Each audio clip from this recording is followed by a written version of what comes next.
Information that is really hard to find. The cost of a car space. It's not really published anywhere. So we're going to hit that topic today and talk about the pros and cons of paying for an extra car space and what it costs. Stay tuned.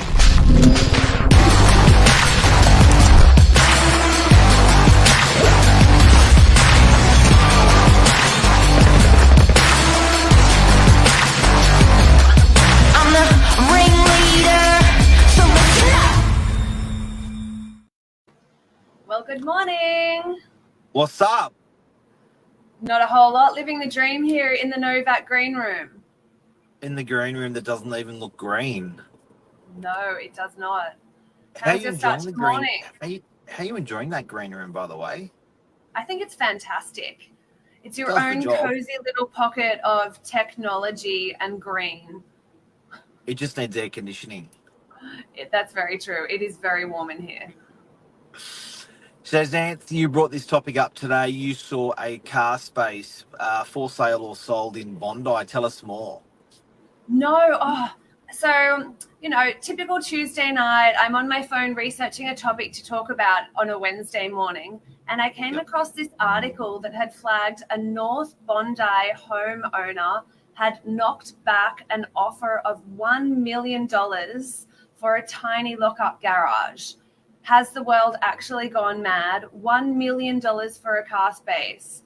So that kind of got me thinking about what is the value of a car space, and to knock back $1 million, what would have gotten that offer over the line? Wow. And you know what? I'm going to put it out there to people today to see. It's a live show. Obviously, make comments, ask questions if you wish. But I want to put it out there to people, is that value going to continue with ride sharing, electric cars and stuff like technology and transport and stuff like that? It's really, really interesting. But to give you an idea, and I do have to let people know, if you've got, and I guess this is going to be more apparent with apartments than it's going to be with houses. Houses, it's easy to replicate a car space. Units, it's not, and you're generally in built-up areas. But what people should know is the value from 0 to 1, as opposed to 1 to 2 spaces, or 2 to 3, or 3 to 4, is vastly different. So, Xanth, you were saying when we were off air that we had a unit down DY Beach with no parking. How much was that? So towards the end of last year, we did sell 2 incredible apartments, beautifully renovated internally, a 1-bed, 1-bath apartment, both sold for around 600 to 620K, no parking, not far from the beach, not too far from those arterial roads and public transport. However, a sale price of only 600, 620K certainly would be so much more had it have had a car space associated with the title. Would you buy without a car space? Dependent on the area, I more than likely would lean towards a no, purely because even if you don't have a car, it's so much, you can use your car space or garage as storage. You could lease it out to somebody else in the block to get a bit of an additional income coming in. And it just does have that flexibility for you and your requirements. So I don't think I would buy without one. So DY, for example, 0 car spaces, we're going to give it 1 car space. What's that 1 car space worth to a 1 or 2 bedroom unit? I'd say at least 10% of the sale price. That's a whopper. Now, to take that unit from 1 to 2 car spaces, probably not as much. What do you reckon that would add?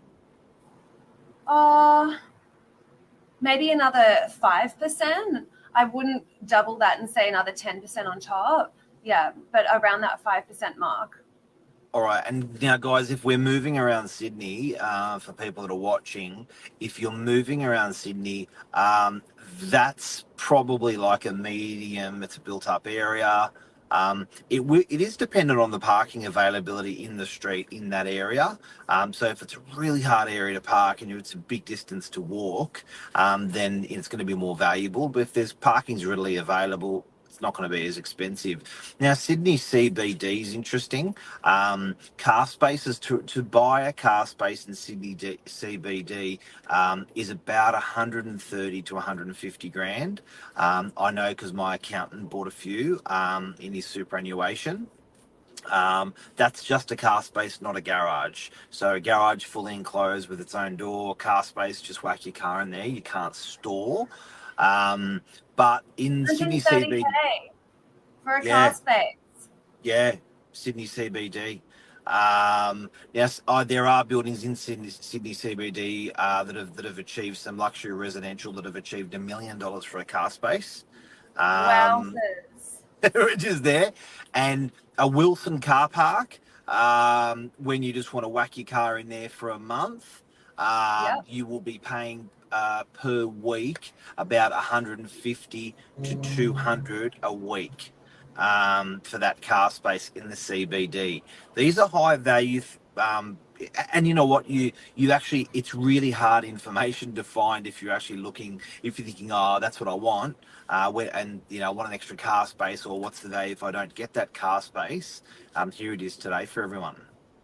Yeah, gosh, knocking back $1 million for a car space, or having a car space in the city where you are so close to public transport anyway. You've got trains, buses, ferries, everything literally at your doorstep. To purchase a car space for $1 million is mind-boggling to me. Or for a property owner to knock back $1 million for a car space in North Bondi, also mind-boggling to me. It's nuts. Now, before we go, do you think, so I hear Tesla has the technology for autonomous driving. And I hear they've built it into their cars. When I say autonomous driving, I don't mean you're in the vehicle. I mean the thing can drive itself. Now, I was in LA recently where there was I think it was a Google car, and it had these cameras all over it, and I tried to get in one, but basically this thing just pulls up with no driver. Yep. It knows where you're going because you've entered it in, much like Uber. It takes you it safely, arguably safer than an actual driver, and then drops off and off it goes all day long, 24 hours a day. Is that going to change the value of a car space? Oh, interesting question. Is that the way the future's going? Are we all going to have autonomous cars and not need to drive? Well, it's expensive. You're fueling the car, you're insuring the car, you're buying the car, cost of the car, interest, whatever, on the car. It's an expensive sport to get in the car, and it sits around most of the time and does nothing in the car. Yeah. So, right. So if you're just getting a ride share. It's all dependent on you and your lifestyle, really. I mean, I need my car for work. We work in real estate. We need to go from property to property, appointment to appointment. It would be highly unlikely that we would use this ride-sharing technology day in, day out.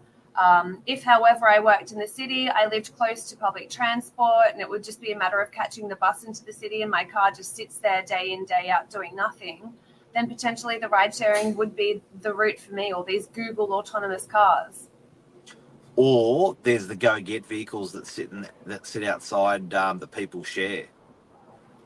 There's really a lot coming to the market that's a disruptor to the car manufacturing industry, kind of really questioning that status quo. Yeah, you don't even really need a car now, just like you said. Interesting where it's going to go. So, Xanthony, thanks for today. In summary, what we've spoken about today is in a regular burb, and we take DUIs as regular for a lot of sort of Metro Sydney. You're paying about 70 grand for a car space, 50 grand for a car space, 0 to 1. If you're going to get 2 car spaces, so you want another one in addition to the one you got, it's going to cost you around 35, 45 grand for an extra car space. and the future of car space is interesting. $1 million for a car space in the city, as much as that, from 130 up to $1 million, depending on the building that you're in. Renting a car space, where we are, to rent a car space, about $35 a year DY. So that's probably the average price for Sydney. A week. A week? A week. That's not a bad Good. cost to wear, really. And one thing I will also mention before we go is it legal with Strata to swap and change car spaces? Very hard. So normally these car spaces have their own Strata plan attached to them, and sometimes in the minutes of the meeting it says, in the body corporate, it says that they can only be transferred internally in the building, and they can't be transferred externally. So interesting stuff. Very interesting. Have a Thank you great for day. your words of wisdom and insight. Yes, have a fantastic day, everyone. It's great to be back on air with Mr. Novak himself. Hey, 2024, giddy up. Yeah, let's seize this year. Bye, guys. Take care, right? Yeah.